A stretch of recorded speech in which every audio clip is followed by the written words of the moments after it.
স্বামীকে কখনো ক্রিটিসাইজ করবেন না, স্বামীকে কখনো ছোট করবেন না। অনেক মা বোন আছেন একটুতেই বাপের বাড়িতে নিজের আপন স্বামীকে ছোট্ট করে, আপন স্বামীকে ক্রিটিসাইজ করে, অসম্মান করে, তাকে ছোট করে দেখে। এটা কখনো করবেন না।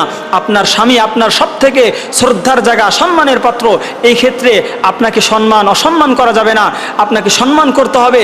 এমন কোনো কথা বলবেন না, আপনার স্বামী কষ্ট পাবে এমন কোনো কাজ করবেন না, আপনার স্বামীর মনে আঘাত হবে এমন কোনো কাজ করা যাবে না। প্রিয় বোন, আপনি যদি আপনার স্বামীকে ছোট করেন, যেই স্বামী হাজারো কষ্ট করে আপনাকে একটু সুখে রাখার জন্য সে দেশ বিদেশে চলে যায়, আপনার মুখে একটু হাসি ফোটানোর জন্য অনেক কিছু করে, কষ্ট করে, নিজের মাথার ঘাম পায়ে ফেলে, তার একটু ভুল হলে, তার কোনো কাজ অপছন্দ হলে আপনি তার কৃতজ্ঞতা, তার ভালোবাসাকে ভুলে যাবেন না, তাকে কখনো অসম্মান করবেন না, তাকে কোথাও ছোট করবেন না। তাহলে আল্লাহ পাক রব্বুল আলামিন অসন্তুষ্ট হবেন, ফেরেশতারা আপনার প্রতি লানত করবেন। তাই নিজের স্বামীকে সম্মান করুন, নিজের স্বামীকে ভক্তি শ্রদ্ধা, তাকে ভালোবাসুন।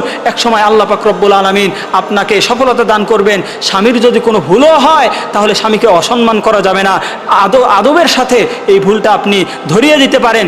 এই জন্য আপনি স্বামীকে কোথাও ছোট করতে পারবেন না। নিজের বাপের বাড়িতে যদি ছোট করেন, এক সময় আপনাকে ধুকে ধুকে মরতে হবে। তাই নিজের স্বামীকে সম্মান করুন, আল্লাহ পাক রব্বুল আলামিন আপনাকে শান্তি দান করবেন।